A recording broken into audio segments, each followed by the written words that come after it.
Murder bag? Herculeah said. It holds his weapons, Mrs. J said, and they tell me that he also has a murder room in his house, though I've never seen it. Now you're giving away all my secrets, Mathias King said, and he never lets anyone inside his den of iniquity. That's what he calls it, not even the housekeeper. Oh, I might make an exception every now and then, he said, smiling at Herculeah. Herculeah wasn't sure she wanted to go near anything called a den of iniquity. Iniquity, she knew, meant wickedness. She changed the subject. And is the weapon for your next book in your murder bag, Mr. King? Herculeah asked. Mrs. J said, No, he bought that last week. It's the golden... Mathias King stopped her with a gesture. Give them no clue. They will have to read the book. The golden... whatever, Mrs. J finished lamely.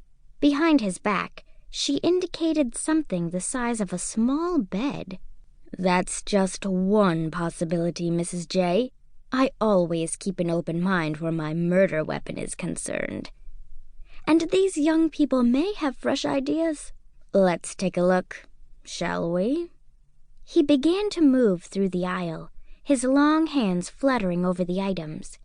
A Statue of Liberty Bank, a globe, a cigarette lighter in the shape of a pistol. He hesitated over the cigarette lighter and then picked up an oriental box and slid off the top. Empty. He showed it to Herculeah. But this could be a trick box, and when you open it, a snake comes out and strikes. He passed his fingers over the box and placed it in her hand. She slid open the top. A cloth snake sprang out and touched her throat. She was startled, but she didn't flinch.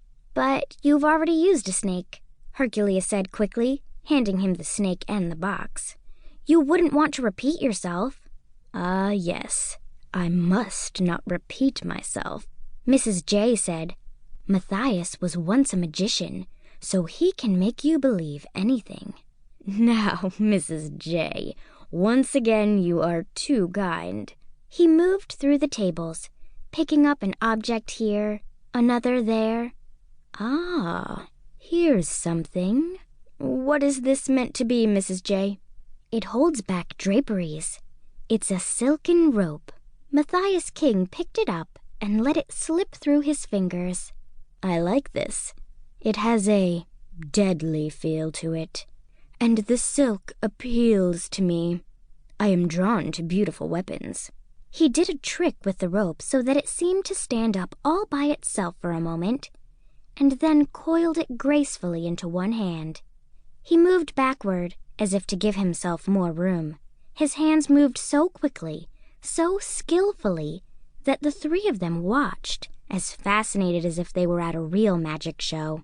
It could be used to tie a victim's hands. He bound his own wrists so that he seemed to be caught in the golden rope. But a skillful victim might break free. Or, let me see, the rope could be a noose. And as he spoke, he swirled and tossed the rope over Meat's head and drew it back against his throat. The movement was so quick that Meat had no time to react, and just as quickly, the golden rope slid across Meat's throat and disappeared into the folds of Mathias King's cape. The rope had barely brushed Meat's throat, and yet it left him unable to swallow. He knew if he tried, his throat would protest with a loud, unpleasant glunk, and everyone would know he had been afraid. He turned away, as if bored. At least, that was how he hoped he looked, and moved back out of the way. He was so upset, he was relieved to be able to locate the door. He started for it. Wait, wait, Mathias King called after him. Oh, I mean no harm. Please, wait. Mathias King's voice had softened with remorse. Come back? Herculeah could see from the set of Meat's shoulders that coming back was not an option. We'd better go, she said. Her throat felt sort of tight, too. But I meant no harm. It was just a trick. Oh, dear, Mrs. J, I have run off your customers. We didn't have any money, Herculeah admitted. At least take the box as a memento of the visit. Mrs. J, put this on my account. He held out the oriental box to her, but she shook her head. No thanks. She could still feel the unpleasant tap of the trick snake against her throat. Well, will you at least take my card? Herculeah paused.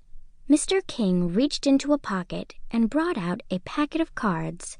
I have many cards, because I have been many things.